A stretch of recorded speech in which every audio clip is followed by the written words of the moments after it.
The Jewish community in Mesopotamia has ancient roots, dating back to the Babylonian exile in the 6th century BCE, when the Babylonian king Nebuchadnezzar II conquered Jerusalem and deported many Jews to Babylon.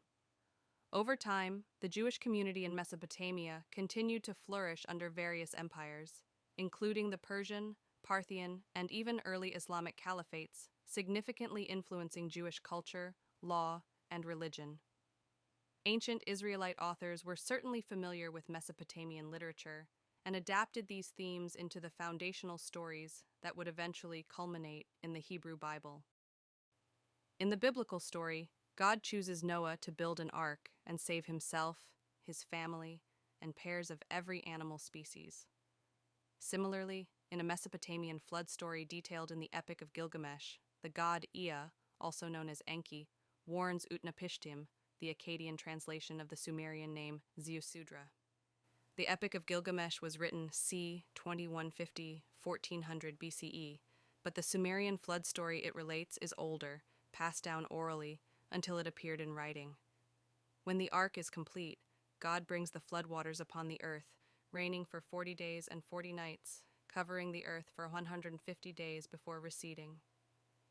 In the Epic of Gilgamesh, the storm and flood last only for 6 days and 7 nights.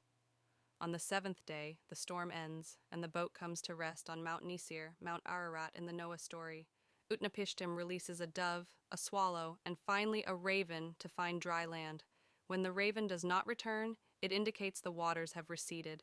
Similarly, Noah sends out a raven and then a dove. The dove returns with an olive leaf, signaling the subsidence of the waters. Noah builds an altar to the Lord and offers burnt offerings in thanksgiving. Utnapishtim also erected an altar offering a sacrifice to the gods. In both stories, the rest of humanity has been completely wiped out, save for those on the ark. This Mesopotamian flood narrative shares striking similarities with the biblical story of Noah, highlighting common themes of divine judgment, human survival, and renewal. However, there are important differences between the two stories that reflect the greater intended themes and messages to be conveyed. First, the reason for the flood. In the Epic of Gilgamesh, the gods decide to send a flood, because humanity's noise and chaos have become intolerable. In the biblical story, God sends the flood as a judgment against humanity's pervasive wickedness and corruption. It serves as a foundational narrative for understanding God's relationship with His creation and the moral and ethical responsibilities of humanity, as opposed to the transactional responsibilities and relationship between man and the divine power in Mesopotamian religious understanding. Utnapishtim is portrayed as an exceptionally pious and devoted follower of Ea in this transactional understanding of religion, due to his obedience.